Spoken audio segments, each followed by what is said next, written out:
তিনি হবে। তবে যদি কোনো বান্দা তাহাজ্জুদটা পড়ে, তাহাজ্জুদ যেমন একটা নামাজ, ওই সময় বান্দা যখন সিজদায় চলে যায় তখন আল্লাহ দুনিয়ার আকাশে চলে আসে। দুনিয়ার আকাশে এসে বলেন, ও বান্দা, তোর কি সমস্যা আমার কাছে চেয়ে নে, তোর কি প্রার্থনা আমার কাছে প্রার্থনা করে নে, তুই আজকে এই মুহূর্তে যা চাবি আমি আল্লাহ তাই কবুল করে নেব। জোরে বলি সুবহানাল্লাহ। আমার নবীজি সারা জিন্দেগিতে তার কোনো গুনাহ ছিল না, কোনো পাপ ছিল না, আল্লাহ পাক তাকে মাসুমের মতো কবুল করে নিয়েছেন। এরপর আমার নবীজির এক রাতের জন্য তাহাজ্জুদ কাজা হয় নাই।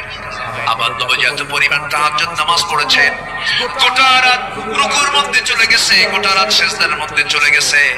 এক রাতে আমার নবীজি সিজদার মধ্যে পড়ে আছেন, আম্মা জান আয়েশা তার পাশে বসে আছেন। আমার নবীজি সিজদা থেকে মাথা উঠান না, নড়ছেন না। আধা ঘন্টা চলে যায়, দীর্ঘ সময় চলে যায়। আম্মা জান আয়েশা মনে মনে চিন্তা করছেন রাসূল কি মারা গেলেন না।